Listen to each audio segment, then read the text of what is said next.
નમસ્કાર મિત્રો, તારીખ છે 23 ડિસેમ્બર 2024 ને વાર છે આજે સોમવાર।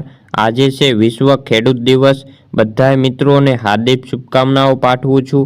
આપનું જીવન સુખ શાંતિ અને સમૃદ્ધિથી બન્યું રહે તેવી ભગવાન સાથે પ્રાર્થના કરું છું। તો મિત્રો, આજના વિડીયોની અંદર ડુંગળીની ચર્ચા આપણે આ વિડીયોની અંદર કરવાના છીએ। તે પહેલાં ચેનલ ઉપર નવા આવ્યા હોય તો ચેનલને ખાસ સબસ્ક્રાઇબ કરી લેજો અને વિડીયો પસંદ આવે તો વિડીયોને લાઇક કરી દેજો। તો મિત્રો, ડુંગળીમાં વધતી આવક વચ્ચે 2 દિવસમાં આજે ભાવમાં છે 100 રૂપિયાથી લઈને 150 રૂપિયાનો ઘટાડો જોવા મળ્યો છે। ગુજરાતમાં બીજા રાજ્યોની માંગ સારી હોવાથી બજારને ટેકો મળી રહ્યો છે।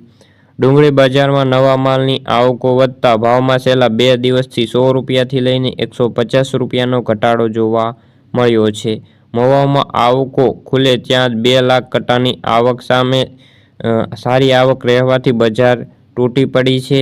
વેપારીઓ કહે છે કે અત્યારે અનેક રાજ્યના વેપારીઓ ગુજરાતમાં ડુંગળીની ખરીદી કરવા માટે આવે છે, પરંતુ પુષ્કળ આવક હોવાથી ભાવમાં પણ લેવાલી નથી, જેના કારણે ભાવ ધીમી ગતિએ દબાઈ રહ્યા છે। આગામી દિવસોની અંદર જો દેશવારના વેપારો નીચા ભાવ ઓફર કરશે તો ભાવ હજી પણ થોડા નીચા આવી જાય તેવી સંભાવનાઓ દેખાઈ રહી છે। ઓલ ઓવર ડુંગળી બજારમાં કોઈ મોટી તેજી દેખાતી નથી અને બજારોમાં જે મહિનો છે ધીમી ગતિએ ઘસાતું જાય તેવી સંભાવનાઓ છે અને બજારો વધુ તૂટે તેવી સંભાવનાઓ રહેલી છે।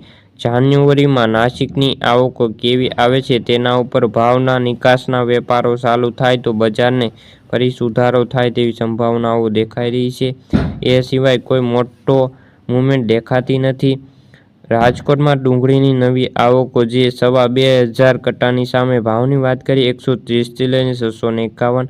ગોંડલમાં 36,000 કટ્ટાની વેપારો હતા, જ્યારે ભાવની વાત કરીએ 141થી લઈને 841 રૂપિયા। જ્યારે સફેદ ડુંગળીની જે 700 કટ્ટાની સામે ભાવની વાત કરીએ તો 201 રૂપિયાથી લઈને 605 રૂપિયા જોવા મળ્યા હતા। તો મિત્રો, આ હતી ડુંગળીને લગતી આજની ચર્ચા। વિડીયો ગમ્યો તો વિડીયોને લાઇક, ચેનલ સબસ્ક્રાઇબ કરી લેજો। ફરી મળીશું બીજા વિડીયો સાથે, ત્યાં સુધી જય જવાન જય કિસાન।